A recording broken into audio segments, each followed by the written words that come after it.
Good morning and welcome to another edition of Legal Access. I did say morning instead of afternoon. I've been used to saying that for a lot of years. But thanks for joining us at our brand new time. We'll be on from 11:30 until noon from here on until the next change comes around. Don't know exactly when that's going to be, but here on our first show at our new time, we'll have a lot of fireworks because it's always an interesting show whenever we do HOA law. So if you have any questions about your current HOA, or if you're a member of a board and you have questions about what you should and should not be doing, phone lines are open and we'll answer your questions for you right here on WMBF News.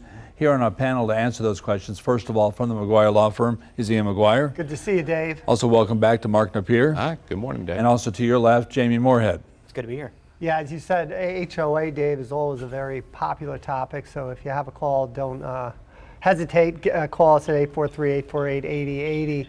And we have two great guests, thankfully, to help us today with the calls because HOA is sort of specific, right, Jamie? And Jamie, first tell us a little about your firm. Yeah, absolutely. So we're a smaller firm in Surfside. We handle primarily HOA work. We also do some real property litigation, but we're reading these documents every single day, and the importance of those documents are really paramount. Yep.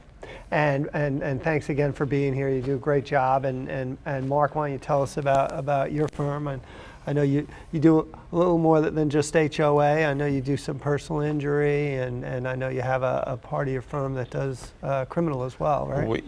We kind of cover a little bit of everything. We're the inlet law firm, and we do real estate transactions. We do obviously Homeowners Association work, personal injury work, civil litigation, and criminal.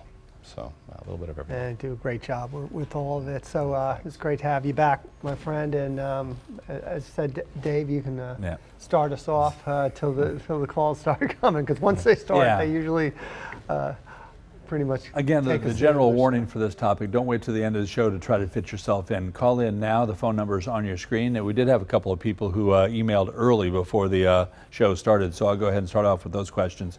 One individual said that their car got towed from the street. Now, it is in the documents that say you cannot park on the street, and there's also a sign up there that says cars will be towed if you're parked in the street after midnight. His car was towed, but in the documents also it has a codicil in there that says before enforcing any of the any of the rules, you will be notified first. It's part of our procedures to notify you first before any fines or any other actions are taken. Does this resident have any kind of recourse? Possibly. I guess the first question is going to be is who owns the roads? Are they in fact association roads? Right. Do they have the authority to tow the car, or had they been turned over to the county? In which case, there's a real question as to whether they'd be allowed to do it. If they didn't follow their own procedures, then I think they may very well have an argument. Doesn't help them right now as their car is sitting in in an impoundment lot somewhere, but certainly they may have an argument that they should be entitled to receive their money back that they have to spend to get the car out because of the fact that they weren't given the warning that they were required to receive. And in those situations, is it necessary to file suit? Or is it pretty typical? You send a demand. Is it that kind of? I think you go and you talk to the management company first, because usually it's the management company that gets involved with that kind of stuff, and see if it can be resolved. If not, one thing now, the magistrates courts have jurisdiction, so you don't necessarily have to get legal counsel. You can go and file your own action at magistrates court if you needed to. I mean, if you want to go that far. I mean, I don't know what kind of money's involved. Is that still limited to the $7,500? Yeah, but they do have authority with associations now. Okay. So that they can hear association matters. But yes, it's still, if it's beyond $7,500, I believe it would get they moved. still have to go to circuit court. Staying with towing for just a second, what kind of discretion does a tow yard have? I mean, if my HOA has hired Ian's 24/7 tow yard to be able to just go through my neighborhood, and if somebody's parked illegally, just to hook them up and get them out of here, or if I've got rules that say you cannot park on the grass, but actually only one of my tires happen to be on the grass over by about that much, and they hook it up and get it out of there. What kind of discretion does a tow yard have to be able to make rules or enforce rules on their own accord? Well, I think again you got to go to that question regarding who owns the roads. I mean, does the association own the roads, or are they county roads? You know, you need to give warnings. The signs in the case, you know, in the case that you described, there were signs of warning of it, but giving just discretion to a tow truck driver is dangerous, because they make errors, and guess who's going to be responsible? The association's going to have some liability. I mean, what do you think about that? No, absolutely. So when they get hired, they're going to be an agent of the association at that point, right? So anything is going to fall back on the association. That signage is very important as well. I know Horry County in particular requires those signs to be posted. So the signage is proper, at least according to the municipality. And Jamie, you mentioned Horry County. I'll just remind everybody, as far as Horry County is concerned, the number of complaints to the Consumer Protection Agency, or whoever it is in Columbia, Horry County leads the state in the number of HOA complaints. So I don't know what that says about us, that we have more HOAs, or you just have more people complaining about stuff going on. I'm not sure. But anyway, the phone number's on your screen if you want to give us a call about HOA laws, if you have any questions from either side of the equation. If you're in an HOA, or maybe you're on an HOA board, and again, you want to know what you should and should not be doing. The other question we got in advance, guys, a person who lives in a condo had some water damage to their ceiling from a common wall/floor because of a burst pipe above them. They went to the HOA board and they said, hey, we have nothing to do with this. And they got, you know, some people in there to work on it, and they said, no, we can't. I mean, whose responsibility is that if a pipe burst upstairs? Is it the person who lives upstairs and their homeowner's insurance, or does the HOA have any kind of involvement in that? Typical HOA answer is you've got to examine those documents. Every single condo association and those master deeds that establish those, they're going to define common elements, limited common elements, and units in completely different ways. And unless the same law firm drafted both of them, they're usually not the exact same way. So it's going to be a real deep dive into those documents to figure out who exactly is responsible. I will tell you that when you've got multiple insurance companies involved, everyone's going to point the finger. So it's definitely not an easy situation. I'm sure Mark will tell you the same. This is a common thing that happens in Horry County, is when you've got leakage from above and everyone starts pointing their fingers. So the long and short answer to that is you've got to look at those documents. You've got to really know what those documents say and what the definitions are. Yeah, the problem with that is so often the type of damages you're talking about aren't going to be covered by insurance because it's not within the deductible. And so, you know, it's important certainly for individual unit owners to have insurance for their units, HO6 coverage, so that they can cover, like, if there's flooding and damages their furniture and that kind of thing. But if you don't, then it becomes a real question. Jamie's absolutely right. You got to look at the documents, and you know, there's questions. All right, well, was it a leak from a pipe that was within the walls? Was it a leak that was in the unit and the person knew that there was a problem and didn't do something? So is there a negligence element to it? It really. So the answer is always, it depends. That's always a good answer. If I remember right, also she said there were water spots all over her ceiling, number one, and also number two, it's turned into mold as well. So she's got mold in her unit from the damage from the upstairs unit. Yeah, and then that goes to a whole nother level. People are quick to point at anything that's the start to say, well, oh, it's mold, and think right away it's a mold that's going to kill you. That's not necessarily the case, but you have to get somebody in that knows the stuff and knows how to examine it and make a report regarding mold issues. But again, that could very well fall on the homeowner. So should she buy like really big speakers and point them at the ceiling and then crank up some loud music in the middle of the night to retaliate? Sure. That was a sarcastic just for everybody else. Yes.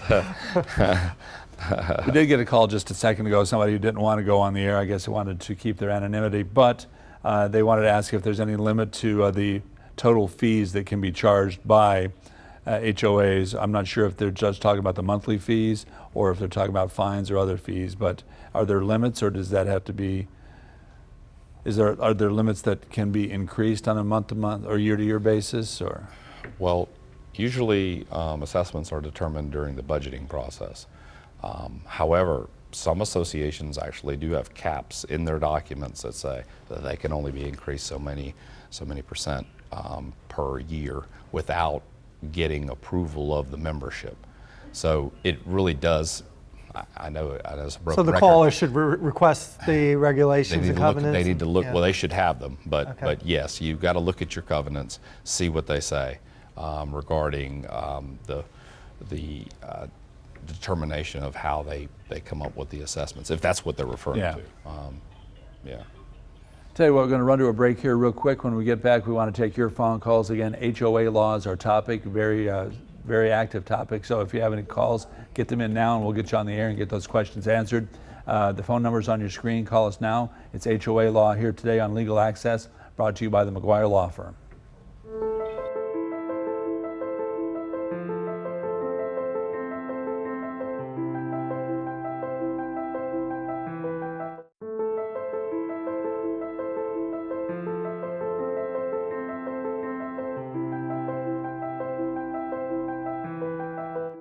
Welcome back to Legal Access, brought to you by the McGuire Law Firm. Thanks for joining us here at our brand new time. 11:30 is our start time here from now on, so make sure and mark that in your calendars. If you had us in your calendar before at our old time at 12:30, we're no longer there, obviously. We're talking about HOA law here today. If you have any question from either side of the equation, if you live in an HOA or if you're on a board and you want to know what you should and should not be doing in situations, again, give us a call. The number's on your screen. Let's go ahead and find out now, as far as laws are concerned, as far as HOAs are concerned. I know a couple of years back they passed laws as far as disclosure of the HOA covenants have to be done anytime somebody moves into a new development or a new home. Has there been anything added to that, or is there anything on the docket that's coming up that might change how HOAs are regulated? I think almost every session they try to get a new bill passed that kind of further regulates HOAs. They have thus far been unsuccessful. That 2018 HOA Act really fundamentally does really two things. It's a disclosure requirement, and then it sets up that Department of Consumer Affairs, which Horry County is very familiar with because everyone complains to them about HOAs. That Department of Consumer Affairs right now really is just record keeping, though. They can field complaints. The boards and the homeowners can voluntarily agree to arbitrate those complaints. I've not seen that happen yet. I don't know if Mark has. It's really at this point, I believe, just record keeping, so they can keep telling us that we're number one in complaints.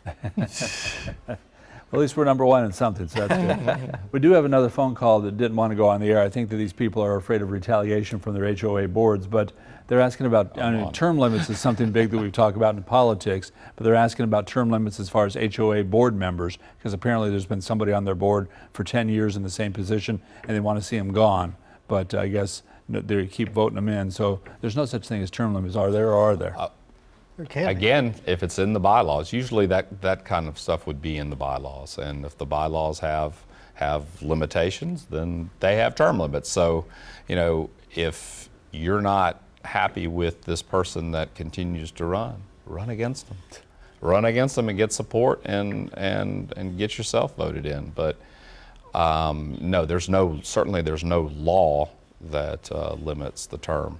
And HOAs aside, having a board, it is healthy to have change on the boards every few years. It is.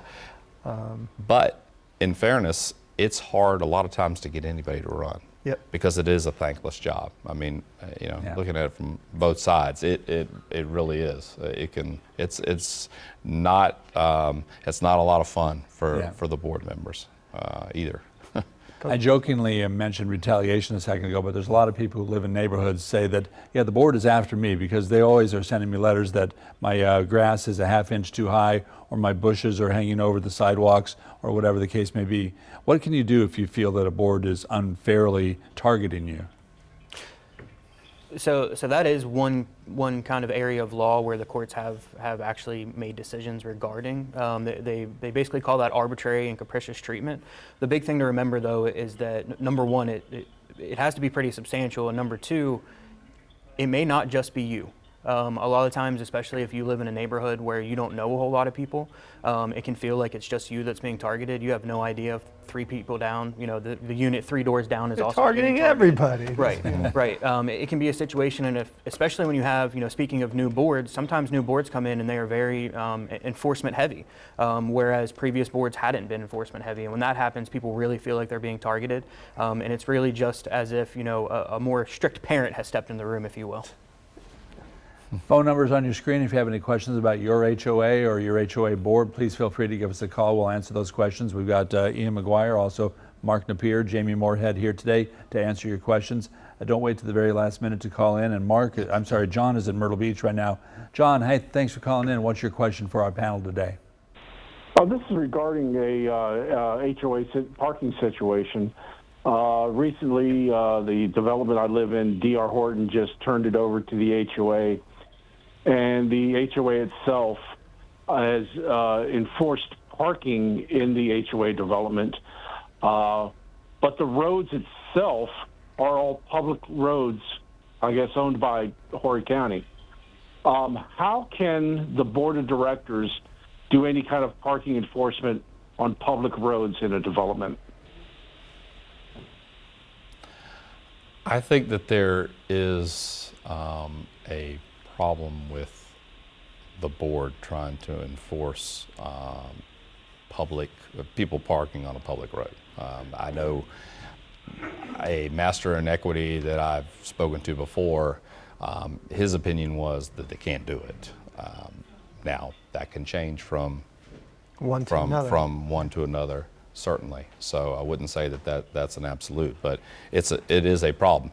The argument on the other side would be, look, you agreed to abide by the covenants that are in place, and you also understand that rules and regulations can be put in place, and you agree to abide by those. And if the covenants say, hey, the adjoining roads, you're not supposed to be parking on them, then the argument is, well, they can still enforce that. Now, towing off of them is a different story than as opposed to, say, fining them because they're violating. Right. What's your thoughts on that? No, I definitely agree. I've always been under the impression, especially from the courts, that they're not allowed to enforce something that's owned by the county or restrictions on the county. However, there is a strong argument in opposition, and I think it would likely take a master in equity telling you exactly what's going on for you to be able to resolve that issue. Again, the phone number is on your screen. John, hopefully that helps you out in your situation. If not, run for the board and get somebody kicked off. I guess that's what you need to do. Now, Jamie, you mentioned arbitrary and capriciousness a second ago. If you get a letter from the HOA board that says you're doing something wrong, you need to fix this, but you look up and down your block and there's several other people doing the exact same thing that you're doing and they're not being dinged for it, again, what do you need to do to try to remedy that? Yeah, so the first thing I always say is talk to your property manager, right? The property management company, complaints to them is going to be your first step in almost any of these situations. If they continue to do it, it might be something that you need to sit down with an attorney and talk to them about it. Arbitrary and capricious is the phrase of art that the court uses. Most people would call it discriminatory treatment. And that is one big sticking point that our courts have, is that you can treat homeowners a certain way, but you have to treat them equally the same way. All right, tell you what, we're going to take another little break here right now. When we get back, we'll have one segment left. If you have any questions about HOA law, this will be your final chance to get them in. The phone number's on your screen. Call us now. We'll get you in and answer your questions live on the air here. It's Legal Access, brought to you by the McGuire Law Firm.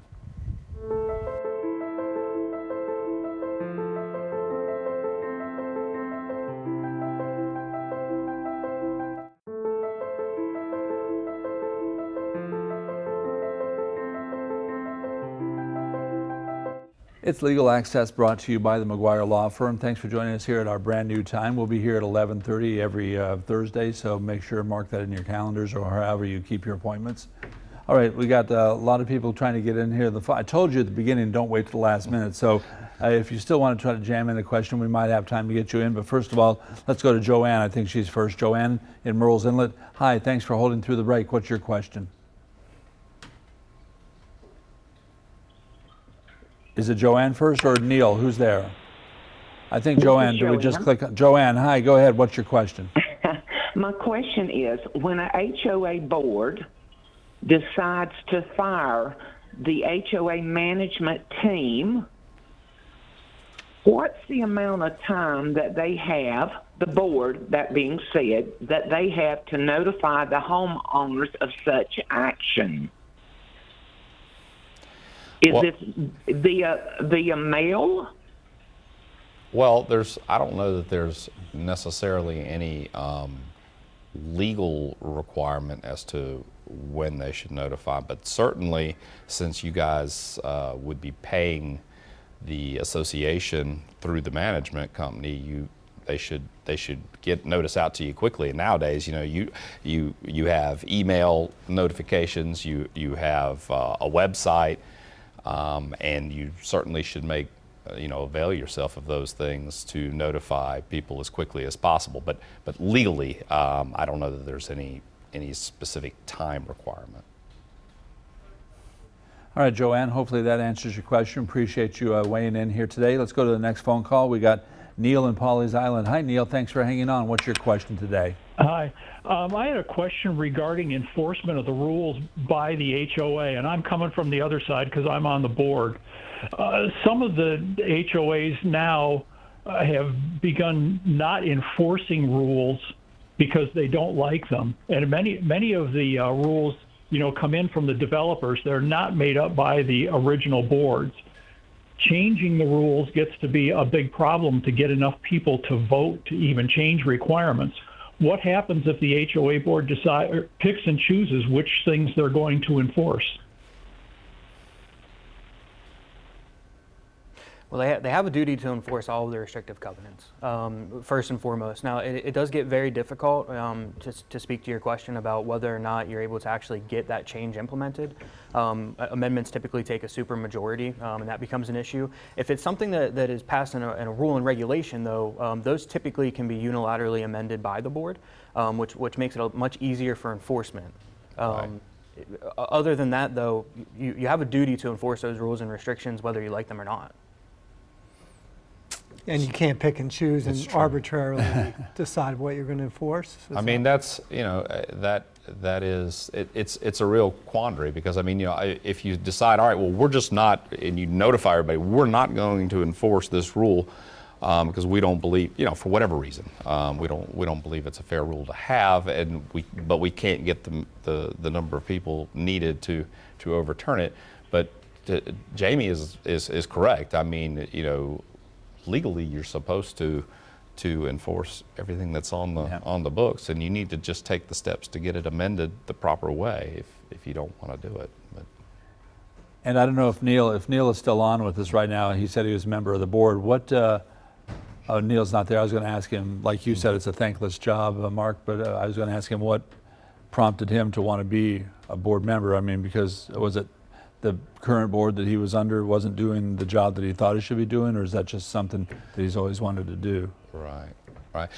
And and one thing he also wasn't clear was whether this was actually a covenant as opposed to because like Jamie said, rules and regulations, the board usually has the discretion to change. So I don't know what that particular the original issue covenants, was, but the original covenants you have to well, it's whatever it says. It's usually it's 2/3, but it depends on what the documents say. Gotcha. Now, if you move into a neighborhood or into a condo and they've got certain amenities, whether it's a pool, whether it's a playground, whether it's whatever, a gate, and for some reason those things are not available, the gate stops working, the pool is unavailable, how much, I don't want to say how much pressure, but how much responsibility does the HOA board have to make sure those things are working the same way they were when you moved in? The board has the responsibility for maintaining the common elements. And so they have the responsibility for upkeep. Now, sometimes they also, the business judgment rule applies too. I mean, if, for instance, it's something that financially the association cannot afford to do, they have reason to say, all right, we can't do this anymore, or the damage is too great or something. I mean, they have some discretion as well. They don't have to at all costs make a repair if it's something that the association can't afford to do. I think the last time we did the HOA topic, somebody called in and said, hey, the nephew of the board president is the one who got hired to do all the tree work within here. We think it's nepotism. I mean, what can you do as an association if somebody's not doing a good job but they happen to be related to a board member? Well, he's not doing a good job. I mean, that's one thing. I mean, it's all about disclosure, Dave. I mean, if everybody knew up front, hey, this is the nephew, but he was the best guy for the job, then that's not really a problem. If he's not doing a good job and he is being kept on because he's bored, that obviously is a problem, and then the board has to be held accountable. All right, well, it's about all the time we've had here today. HOA, always a interesting topic. Next week when we get together, we're going to be talking about automobile accidents. Before we go to that, though, remember, if you have any HOA questions that we didn't answer, you can email us and we'll answer you off the air. Legalaccess@WMBFnews.com. For Ian McGuire, Mark Napier, and also Jamie Moorhead, I'm Dave Priest.